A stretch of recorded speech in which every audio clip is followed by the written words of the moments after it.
Asked if auditors wanted California water districts to repay the money, Interior spokeswoman Nancy DiPaolo said, "We certainly hope so."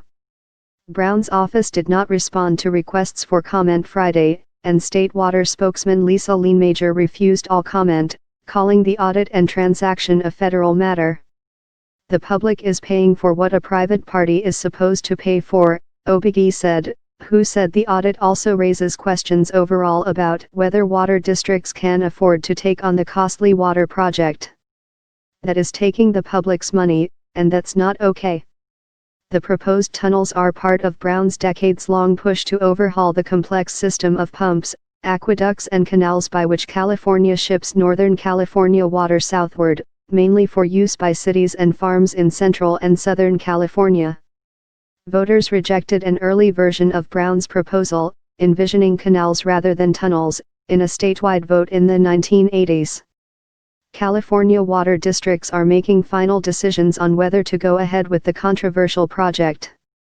Federal authorities did not fully disclose to Congress or the public that it was supplying $84.8 million for the project planning, and waived reimbursement for $50 million of it, the audit said.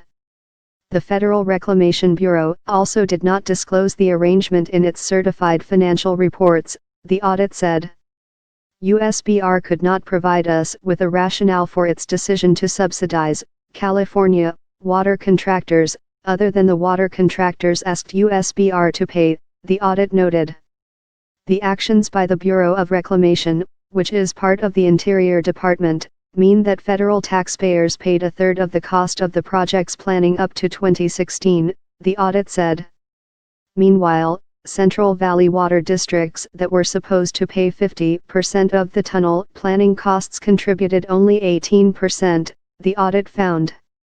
Thomas Birmingham, general manager of the sprawling Central Valley Rural Water District Westlands, which received one of the largest shares of the federal money, said he knew of nothing about the arrangement that was inconsistent with either state or federal law.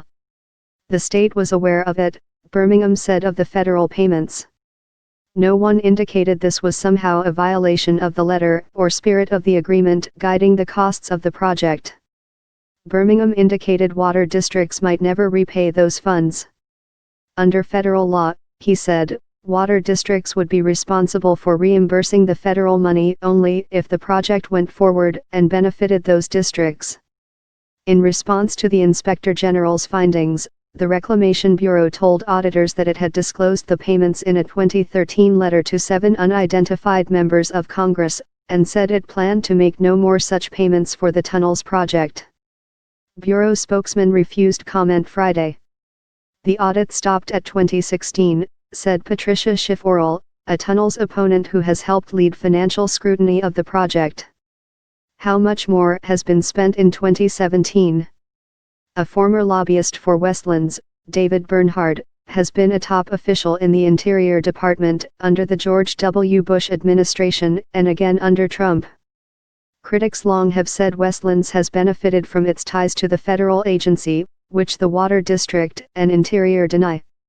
I wish I were surprised to learn that the Westlands Water District colluded with the Interior Department to hide millions of dollars in unauthorized payments from Congress.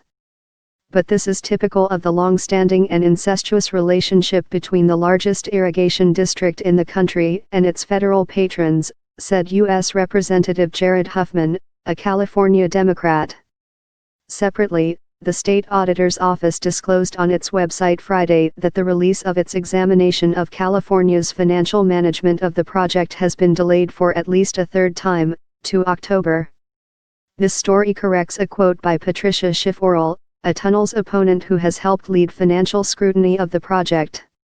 She said, the audit stopped at 2016, not 2017.